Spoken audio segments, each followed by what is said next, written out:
Welcome to the Advanced Freelancing Podcast. Every week, you'll hear strategies for building your online service-based business your way. And now, here's your host, veteran freelancer, author, and TEDx speaker, Laura Briggs. All right. Hello, everybody. Thank you so much for tuning in to another episode of the Advanced Freelancing Podcast. It is always so much fun to get to speak to other freelancers. And today is a real treat because I have two guests and I have been on their podcast before, and I'm so happy to welcome them to this show. And today we're going to be talking a little bit about how you rearrange your business and your freelancing life when you have younger children. What kind of changes does that cause you to think about in your business? And what are some real life adaptations that they have made to make sure that their business works for them and is not something that, they're kind of struggling to fit life in at the seams, but really making sure that it serves the flexibility that their family needs. So welcome both of you to the show. Let's hear a little bit about who you are and what you do. Thanks, Laura. Oh, sorry. Go ahead. Thanks, Laura. So my name is Madalena Sanchez-Ampalo, and I'm a Spanish and certified Portuguese to English translator. And I also own a small boutique translation company called Accessible Translation Solutions. I'm located in Southern California, and I also do some SEO writing for my clients. So I love to listen to your podcast, and I share it with a lot of people. And I am one half of our podcast, which is Smart Habits for Translators.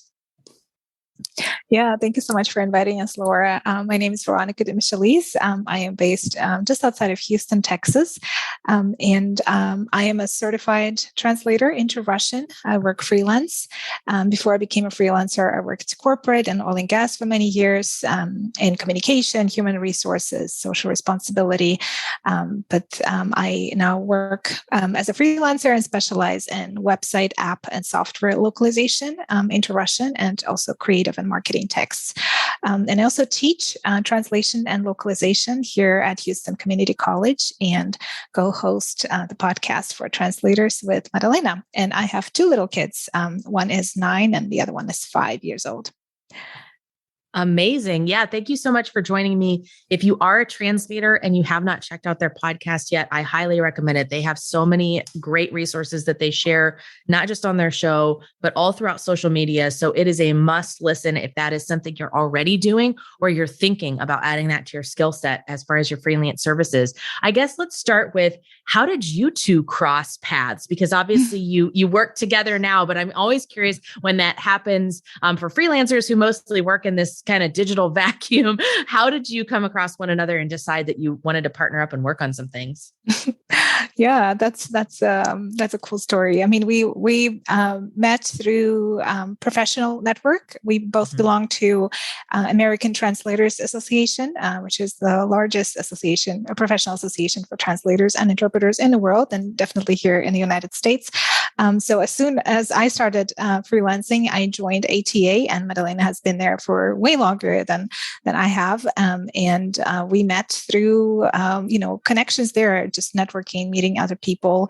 I volunteered to help the Slavic languages division of ATA to record a podcast. They've never had a podcast, and they always wanted to create one. And I said, I love podcasts. I can do that. So I started their podcast, and one of our first guests was Madalena. So interviewed her, and we just started talking and communicating after that.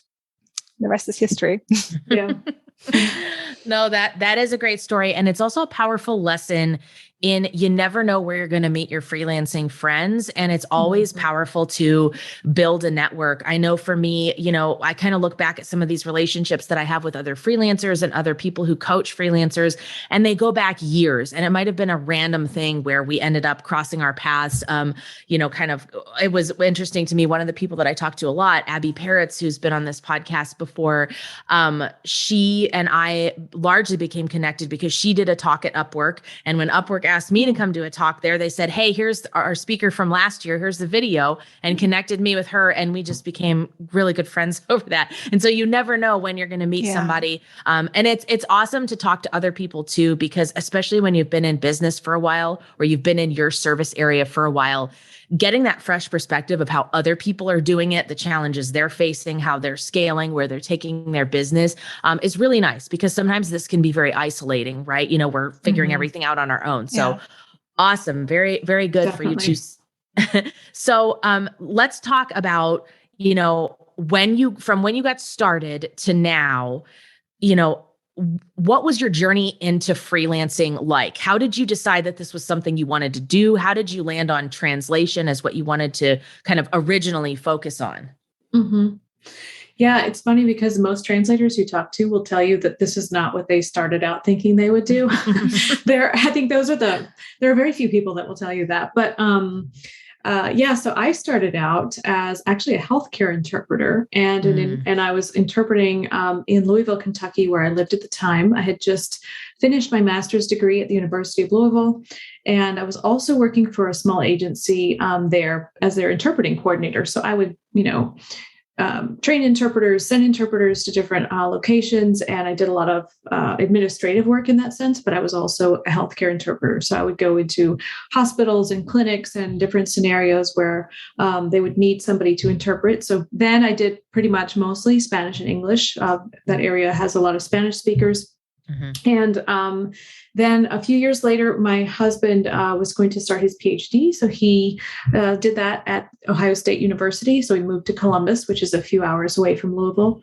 And there I, began teaching at the university. I was teaching Spanish and Portuguese, which was not a big stretch because I was already teaching as well part-time for the university in Louisville. So that was, it sort of felt like a good transition in a way to earn money while also keeping, an eye on the fact that I wanted to work for myself. But, without just jumping right into freelancing. So I didn't jump right into it when we moved. But so I thought I would continue as an interpreter. That was what I had trained to do. But I actually found it really difficult. And if you know anything about Columbus, Ohio, it's a big sprawl of a city. Everything is very spread out. So I found it really difficult to teach my classes during the day. I was teaching full time, and also try to make it to appointments and assignments and come back, because anybody who knows anything about interpreting knows that you really never know how long something is going to last. Sometimes, especially with healthcare, you might go in for a surgery in the morning and you might come out of your assignment 8 hours later. So that's not a good way to try to schedule your work. So I ended up transitioning into translation, actually, which I had done some translation as well in graduate school too. And I started translating for clients in the evenings after I had been teaching all day. So there was like an exhausting year of that. But eventually I built my business up to where I was actually making more than enough, more than what I was making teaching full time for 2 universities. And that's it. I opened my small agency in 2010, and I've been doing this ever since. So now I run my agency. I'm also a translator. I edit quite a bit for clients too. And I do some SEO copywriting as well. Amazing. So I have a degree in linguistics, but I never thought I would become a translator. I just always loved languages ever since I was little. I learned English. I've been studying English since I was little, and also had French and German at school, and then learned Norwegian because I worked for a Norwegian oil and gas company for 18 years. And I always had this linguistics degree, and I never quite knew what to do with it because I worked in a completely different field.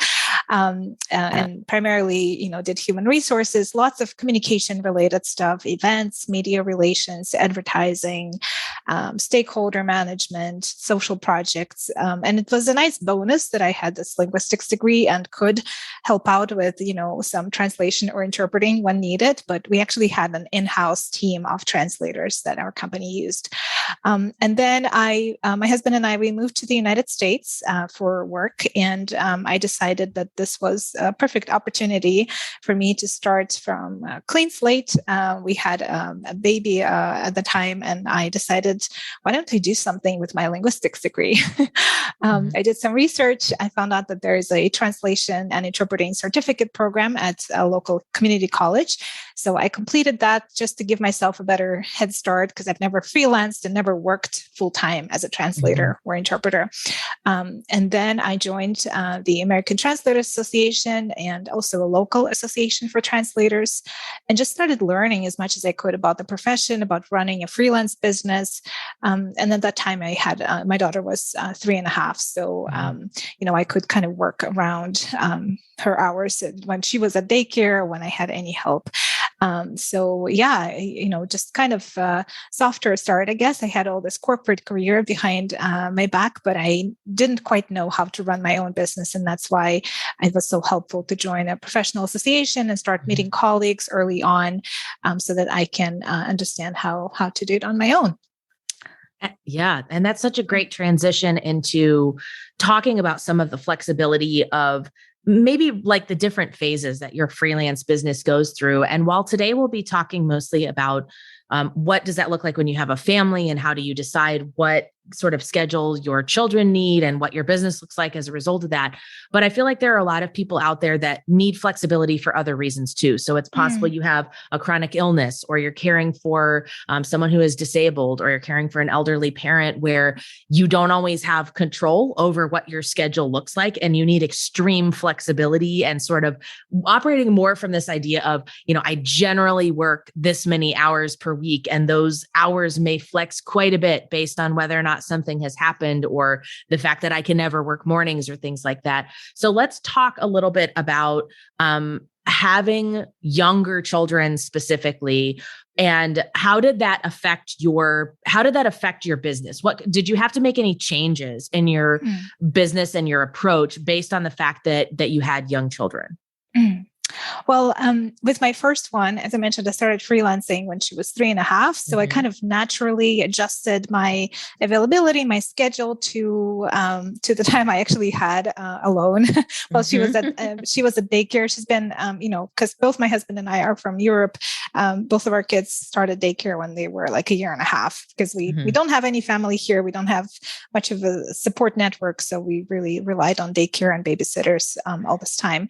But then with my second child, my schedule and my business changed entirely, because when you manage 2 kids, that's just a completely different situation. You always have to be ready for the unexpected. You have to have a plan A, B, and C in place, because somebody can get sick. Somebody can, keep you awake all night, throwing up or having a fever. And then you don't know if you're going to get sick, or another kid is going to get sick, or your partner is going to get sick. What if the school is closed? Or, all sorts of emergencies can come up when you have a child or multiple children, or if you are taking care of anyone, really. So it's become more and more crucial for me to be very strategic with my time, how I plan it, how I spend it. It's really important to schedule everything. My kids' schedule, my work and life schedule is all digitally available to me all the time. So I know exactly what's coming up. I plan my week in advance and track every appointment and, all the projects and commitments that I make. And really getting help has been really important. Without getting help and, having some kind of a system in place where you can bring your kids and they're safe and they're entertained and they're fed, and whether it's a babysitter or a nanny or daycare, if you don't have family around, that's really crucial. I would say, what else changed? Dealing with distractions, because when you do have little kids and for some reason they're home, it often happens that, freelancer parents have to still go through the projects that they've committed to, and their kids are at home for one reason or another. The school is closed, or they're sick, or anything else has happened. So being able to spend that time with purpose when you do have some time to work, and dealing with distractions, but also react very quickly to things that may come up. That's, I guess, some kind of training that all parents go through. And I think it really helped me personally throughout this, growth of my businesses, and as my kids have been growing, to be more strategic about the jobs I accept and the clients I work with, my pricing definitely, because I know as a parent, I can't deliver rush jobs or quick turnarounds. I cannot deal with crazy deadlines. This should be done by the end of the day. That just can't happen with me. I'm usually booked up with work a few weeks in advance, and I'm really comfortable with that. I try to work with clients who have long-term projects and don't rely on quick turnaround. My fees reflect that. I, in general, just working on projects that don't suck the life out of me, but have this kind of perfect balance of the pay that works for me, the deadlines that work for me, and projects that I love working on. And for me, it's creative marketing, website and app localization. But, each freelancer is different. Yeah, I'm just listening to all the different things you're doing, and I'm like, yes, that's exactly. I know what you're talking about. But at the same time, we connected. Yeah, probably so. At the same time, I'm thinking like it's difficult to actually set your business up that way, and it does take time. So even though we're saying this, and I'm gonna give some thoughts on mine as well, it's just not that easy to something you can't just do overnight, right? Like finding those types of clients is not like they don't just show up at your door, But so I had my business already when I had my child. In fact, I was also I had my business, and my husband and I had moved 2 or 3 times by then because he'd taken different jobs in academia until we landed in California. So we got here in like 2014, I think. And we had our daughter at the end of 2016. So I'd had my business for already at least 6 to 8 years. But yes, it completely changes everything. And I think it continues to change too as they grow. I don't know, Veronica, if you agree with that, but yeah, definitely. Yeah, it just continues to evolve. And so when she was really little, I worked when she slept, like I think most parents would probably say. So whether during the day or in the evenings. And then when she was about 8 months old, we decided to get a babysitter to come and stay with her a few mornings a week. And that helped a ton. I'm lucky my husband is an academic. So when he's not teaching, he's a little bit more available. But either way, it's a lot when, like Veronica said, you don't have family around or a support system, which we don't have either. So neither of us are from here. And actually, we don't have a ton of friends around that have small children. We just have a few. So it can be a challenge. And I also personally have a hard time asking for help with a lot of things. So I don't know what I thought I was going to do, but I often think like, I wish we had gotten help sooner, even before she was 8 months old. I think would have been helpful for me because my business was running at that point, and I was also serving on the board of directors of the American Translators Association at the time. So it was just a lot of different things. But I did take off 2 or 3 months. I think it was close to 3 after she was born. And it was just a huge transition, as well as I lost my mom at the same time. So it was just like a lot of different things at once and trying to adapt to having a baby and running a business. So when we did get a sitter to come be there for a few mornings a week, I actually had to leave the house to do my work so I could concentrate because, if she knew I was there, it was just distracting for me because she wanted to be with me, right? And so those kinds of things. So you learn these little tricks, but at the same time, you just find ways to work in a focused way. And for everybody, that's different, I think. Some people can do fine with their child working at the table next to them. That's not me. I don't know how they do it because, they're just distracting you the whole time with mommy this and mommy that, So as she's gotten older and is going to school now, I try to fit in as much as I can while she's at school. So that's about from 8 a.m. to almost 3 p.m. And just within the last couple of weeks, we actually decided to start sending her to after school care for about an hour and a half. So we have a little bit more time, which was for me was a big change in the sense that I just never thought we would do that. But I'm realizing that just that extra hour to hour and a half gains me so much more time that then I don't have to try to rush and finish everything by 3 p.m. and go get her. And it's just a lot of logistics, it feels like sometimes, but As far as what I offer, I also stopped taking on any work that required me to answer clients right away or deliver within a very short period of time. In the world of translation, you have a lot of clients who will, like Veronica said, ask for something the same day, or they will send it out to a bunch of different people that work in the same language pair, and then they will just take whoever answers first. And I just can't work that way.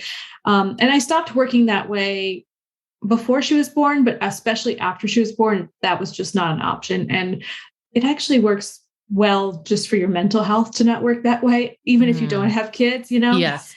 Right. But with small kids, you just, like she said, you don't know what's going to happen. If they're going to suddenly get sick, or they might not take a nap that day when you were planning to work on this big project, or they might just have a bad day and they might need some extra attention. And that can affect your workday. And it's something you can't really plan for when those things are going to happen. So the key from what I've found is to be flexible, but to, like Veronica said, plan really, really well. And I like to think I plan well, but she plans really, really well. So we can all take some pointers from her. Thanks. Yeah. And what I'm taking away from this is, just like the way that you would set up a freelancing business, this is so personalized to what's going to work for you and what's going to work for your family. So there's no one size fits all. Oh, well, you have to put your child in daycare, or you need to have them home, or it's okay or not okay to send them to the, hour and a half program a day. I'm curious, like for the control freaks out there, and I feel like I can say that because I'm like that. Do you give yourself that flexibility of, okay, I need to work on something tomorrow. Maybe I do it at 6:00, but if things go awry because something happens with the family, I have another window at 1, or I have another window at 8 p.m. I'm just sort of wondering, like, do you just give yourself a looseness, or do you literally pin into your schedule, like, I'm blocking off this time for work, and I know I have to finish this project by the end of the day? I'm just sort of curious how you balance that need for flexibility and also deadlines, right? Because I can see sometimes that might pull and push against one another. Yeah. Yes. I do a little bit of a mix of both. I know very much what I need to get done the next day, and I schedule all of that out at the beginning of the week. And things do pop up here and there so I know that I need to have a little bit of margin in my days to plan for those unexpected things that pop up. Or let's say I turned in something to a client, but then they had questions about it. Or if it's copy that I'm writing for them, maybe they'll answer me and I need to do a round of revisions or something because maybe I'm traveling soon or something and I just can't put it off. So I do try to leave a little bit of space in my day. But what I do is I also I don't so much time block, but I do time block in the sense of I try to batch tasks in certain blocks of time. So if it's that I'm working on client work, I'll try to do that for 2 or 3 hours at a time and get all of that done. Knowing that if something does go awry, like you said, and it does at some point, I may have to work on it in the evening, but most likely I can get it done during the day. And the other thing that I find, and I don't know what you two think about this, but that really can take up a lot of time in your day and really throw off how you've set it up to work on certain things in the amount of time you have, is when you overschedule yourself in meetings. The meetings can be a hassle. There was a period of time after I became president of the American Translators Association where I was having so many meetings per day. Like some days I would have four to six meetings. And I was like, how am I ever going to get this work done that I need to do? And so I have like a rule of no meetings on Mondays and Fridays. And for the most part, I stick to that. But during the week, like no more than 3 meetings in a day for me is typically the case. But even that sometimes feels like a lot. And so what I do personally, I'll take like a client project and I will spread it out over the course of, let's say if the deadline is 2 days from now, I'll spread it out over, the 2 days and make sure on that last day when it's due, I have time to review it before I turn it in. So I sort of look at the deadline and work backwards and know that, okay, I can't spend 6 hours on this, but I can spend 2 hours here, 2 hours there. Yeah. And I will try to do it. And also, I don't know about you, Veronica, but like if I know that my creativity is best in the morning, so I try to leave the morning hours like meeting free and try to make sure I get that client work in, by a certain time so that I can feel more fresh and focused on that. And then the meetings, you can be focused for those, but you don't have to actually concentrate on creating anything. Yeah. Yeah, I agree with you. I also work, but do my best work in the morning. So I try not to have any meetings in the morning. And if I have a deadline, on a specific day, I try not to schedule anything else major that day, work-wise or, commitment-wise. I always try to add an extra day to a deadline that the client is proposing, just because I know the unexpected tends to happen, especially when you put too many things on your schedule. And I would rather have a project ready early and I have a bit of extra time to review it or deliver it a little earlier to the client and make them happy than scramble and work late hours, because something happened and I couldn't do it during the day. But if the unexpected does happen, say if I had planned to work on a project in the morning, it was on my schedule, but then one of my kids got sick or, school was closed or anything else happened, then I know reliably, and that's something I've trained with my husband, we've trained our kids to have quiet time after lunch. So I know reliably I have 2.5 hours after they have lunch and they play quietly in their room. They can listen to music, color, play, do whatever, but they have to stay in their rooms. And that's a reliable block of time when I know I can get some work done. So I would say just kind of trying and seeing what works for you and your family, what works for your kids, and building kind of those habits early on. Yeah, so many of these tips are so valuable. And something I love that you both brought up is that you didn't just think about how does this affect the time that you spend doing actual client work? Because I think that's often where we lead with, like, we know when we're overwhelmed, we know when we don't have enough work, but we sometimes can forget about things like sending invoices or the meetings or, whatever. If you're onboarding a new client, you have to review all of their instructions. And those things you have to be really specific about too, when you need a highly flexible schedule or when you have a very limited schedule, because that can very quickly overtake your day. And then it kind of like backs things up into each other. If you don't, maybe something is going wrong with your child for the day, and then you already had too much scheduled and you have 3 meetings. And now it's like, I have to try to exist in this absolute chaos, right? So I think that's really valuable. And it's something that I did not realize until I stepped back into more of a full-time employee role.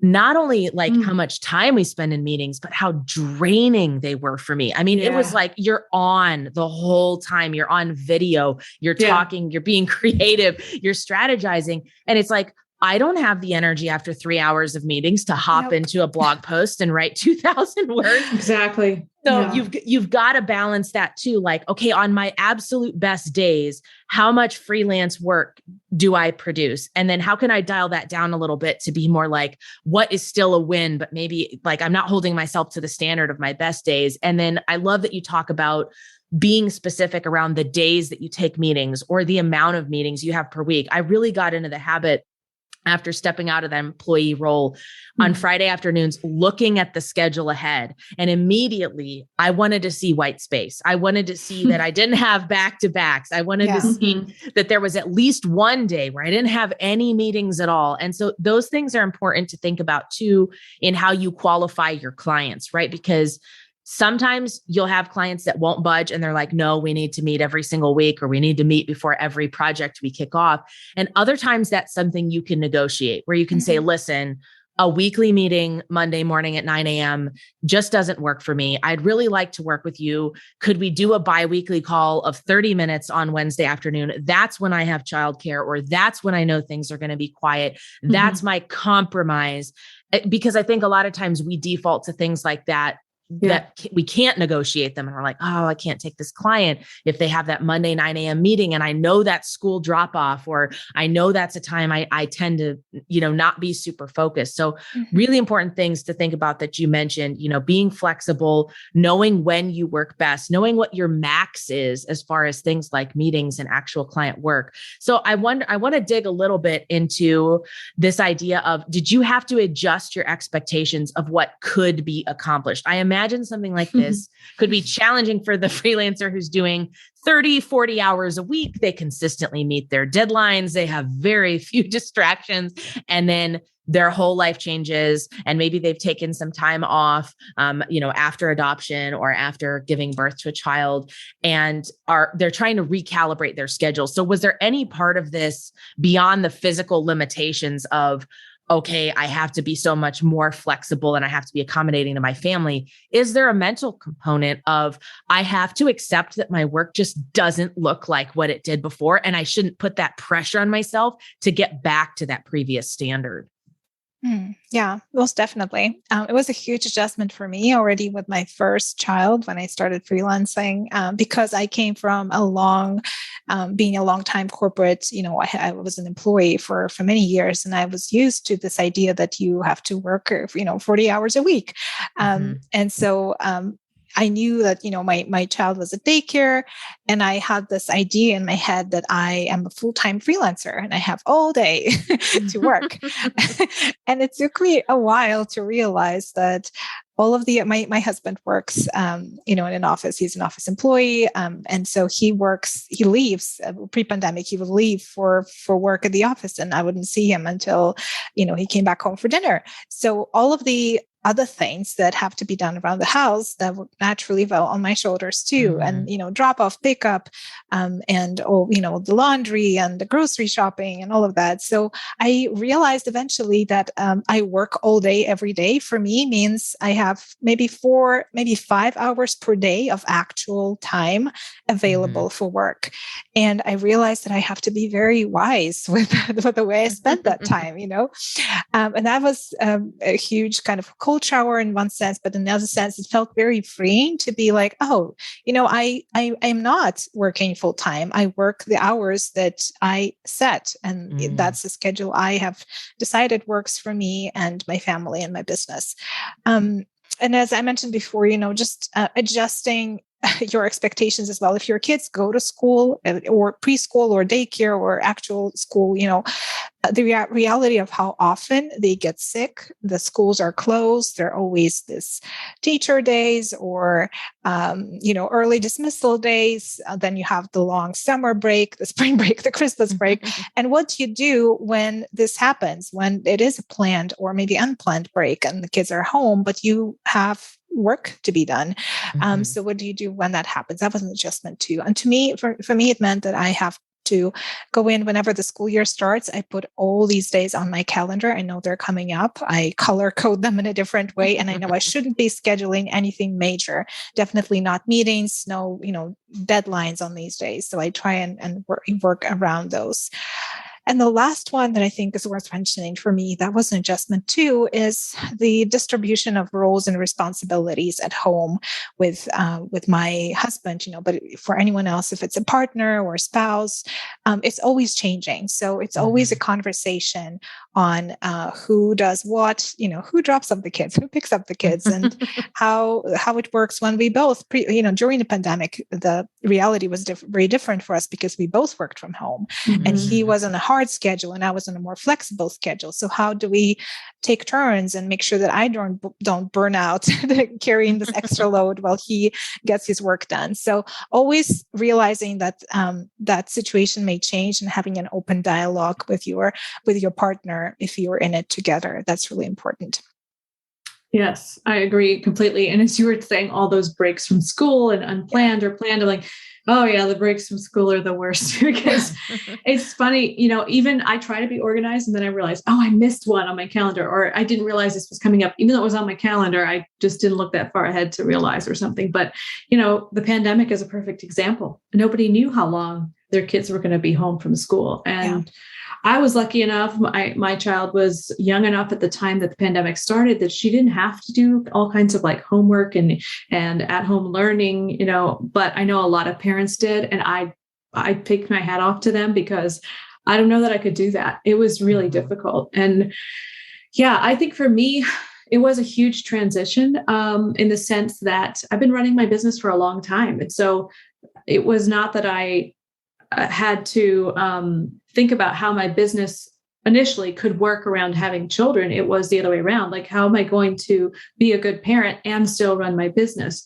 And so I think there is a certain amount of parent guilt involved in running your own business and having children. But at the same time, it's like Veronica said, like, you can look at it as, well, I get to build my schedule. I do have actual agency in this process. And I think you said it too, Laura, like, if a client tells you that they need something by a certain date, that doesn't mean there's not room to actually discuss or negotiate certain things. We just sometimes think, well, this is what the client wants, so this is what I have to do. Well, maybe, but maybe not. You know, they may be more flexible than you think, but you won't know unless you ask them. So I thought that was really an important point. And also, you know, the fact that, and I think I mentioned this earlier, your schedule when you have kids continues to evolve. It doesn't matter if they're, 3 months old, 3 years old, 13, it will continue to evolve. And that's something for me that I have continually tried to pay attention to and remember that this is just going to happen. It is what it is, because we all get quite comfortable with how our days go, but it's similar to freelance work. You have to be ready to pivot. You have to be ready to adapt and be flexible and sort of build that into your business so that you can be flexible. Because when you overbook yourself or you don't take into account, like you said, the invoicing or administrative processes that you need to do or meetings, you can find that you're like, how am I ever going to get all this stuff done? And it becomes very frustrating, especially when something does go wrong. Somebody's sick or suddenly needs to be picked up from school or, what have you. So, I think just being able to pivot quickly is a skill that you can use whether you have kids or not in your business. Mm-hmm. So that is something that, it will just continue to be sort of at the forefront, I think, of most people's freelance businesses, but especially those who are parents. And then there was one more thing I was going to mention, and that is, and this was initially difficult for me. I mean, I had people that worked for me, but also being able to delegate more things to other people. Yeah. So, And so even if it's something that you think, well, maybe I'm the only one that can do this in my business. Well, you really have to sit down and think, are you though? Or could you potentially take on this work from this client, but maybe have another freelancer help you get it done by the deadline that they need? Or Veronica works with a collaborative of other translators who work into Russian. And so, there are different ways to make it work. And I'm not saying she's delegating to those people, but you could work in a team, or you could hire a VA, which I know, Laura, you've talked about VAs quite a bit here, but there are many things that you can outsource, and it doesn't just have to be in your business. Like I'll never forget on our podcast, I told Veronica that I had finally outsourced cleaning in our house. Like somebody comes every 2 weeks, and I was like, why did I not do this before? Like what was wrong with me? I just assumed I have to do it. Right. Because that's also the way I grew up. Like my mom did it, you know what I mean? So it didn't even occur to me to hire somebody else. And I'm like, what am I thinking? This is so much better. But it really does buy you a lot of time back. Yeah, I'm so glad you brought that up, because we often overlook those opportunities.